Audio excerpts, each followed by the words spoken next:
పుస్తక రచనతో మంచి గుర్తింపు తెచ్చుకుని నిజ జీవితంలో జరిగే ఘటనల ఆధారంగా రచనలు చేస్తూ కేంద్ర సాహిత్య అకాడమీ యువ పురస్కారం అందుకున్నారు యువ రచయిత్రి మానస ఎండ్లూరి.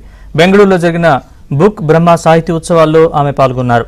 దక్షిణాది రాష్ట్రాలకు చెందిన సాహితీవేత్తలు, రచయితలు, భాషాభిమానులతో 3 రోజుల పాటు ఈ ఉత్సవాలు సాగాయి. మానస ఇప్పటి వరకు సమాజంలో దళిత మహిళలు ఎదుర్కొనే ఇబ్బందులపై రచనలు చేశారు. ఇకపై దళితుల ప్రేమ కథల్ని రాస్తానంటున్న మానస ఎండ్లూరితో మా ప్రతినిధి రుత్విక్ ఫేస్ టు ఫేస్. కేంద్ర సాహిత్య అకాడమీ అవార్డు గ్రహీత యువ రచయిత మానస ఎండ్లూరి గారు మనతో పాటు ఉన్నారు. ఆమెతో మాట్లాడదాం. మేడం, బుక్ బ్రహ్మ కార్యక్రమం జరుగుతుంది బెంగళూరులో. ఈ కార్యక్రమం హాజరయ్యారు. మొత్తం దక్షిణాది రాష్ట్రాలకు సంబంధించి కూడా ఈ కార్యక్రమం అందరూ సాహితీవేత్తలు కానీ రచయితలు కానీ ఇక్కడ చేరి ఈ కార్యక్రమం నిర్వహించడం మీకు ఎలా అనిపిస్తుంది? చాలా బ్రహ్మాండమైన ఈవెంట్ గా దీన్ని నేను చూస్తున్నాను. ఎందుకంటే దీని ఉపశీర్షిక కూడా సోల్ ఆఫ్ సౌత్ అని పెట్టారు. Book Brahma soul of south literary festival అని పెట్టారు. మరీ ముఖ్యంగా భారతీయ భాషల్లో రచనల గురించి, సాహిత్యం గురించి చాలా చోట్ల మనం చదువుతూ ఉంటాము, వింటూ ఉంటాము. కాకపోతే దక్షిణాదిగా ఈ 4 భాషల్లో వచ్చిన సాహిత్యం గురించి ఒకే చోట ఒకేసారి వినడం, తెలుసుకోవడం, ఆయా రచయితల్ని కలుసుకోవడం చాలా సంతోషంగా ఉంది.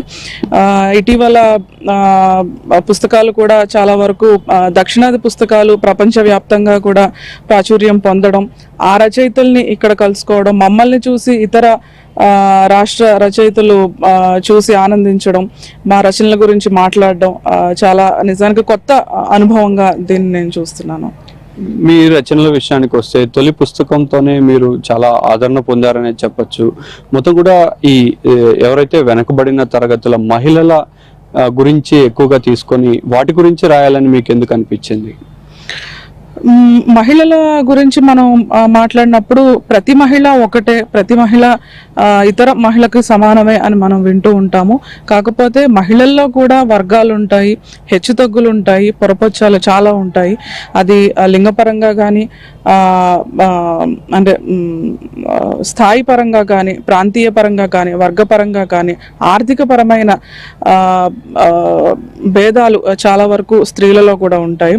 నిజానికి స్త్రీ జెండర్ని బట్టి ప్రతి స్త్రీ ఒకటే అని అనేస్తూ ఉంటాం. కానీ లోతుల్లోకి వెళ్లే కొద్దీ ప్రతి స్త్రీ ఒకళ్ళకొకళ్ళు ఎంత తేడాగా ఉన్నారు, అందులో అంటే స్త్రీల మధ్య కూడా ఎంత వైవిధ్యం ఉంది, ఎంత వివక్ష ఉంది అన్న విషయాల్ని చాలా తక్కువగా మాట్లాడుతూ ఉంటాం. స్త్రీవాదం అనే ఒక పేరు పెట్టేసి స్త్రీల కష్టాలు అంటే ఇవి మాత్రమే, వంటగదిలో ఉన్న కష్టాలు మాత్రమే, భర్తకి సపర్యలు చేయడంలోనే కష్టం ఉంది, పిల్లలకి సపర్యలు చేయడంలోనే కష్టం ఉంది అని వినడమే స్త్రీవాదంగా మారిపోయిన పరిస్థితుల్లోంచి స్త్రీ తన ఇంటికి కాకుండా ఇతర ఇళ్లలో కూడా పనులు చేసినప్పుడు, ఊరి మీదకు వచ్చి పనులు చేసినప్పుడు, ఊరి పనులు చేసినప్పుడు, వీధి పనులు చేసినప్పుడు తన పరిస్థితులు ఎలా ఉంటాయి అన్న విషయాలు మనకు చాలా తక్కువగా సాహిత్యంలో వచ్చాయి.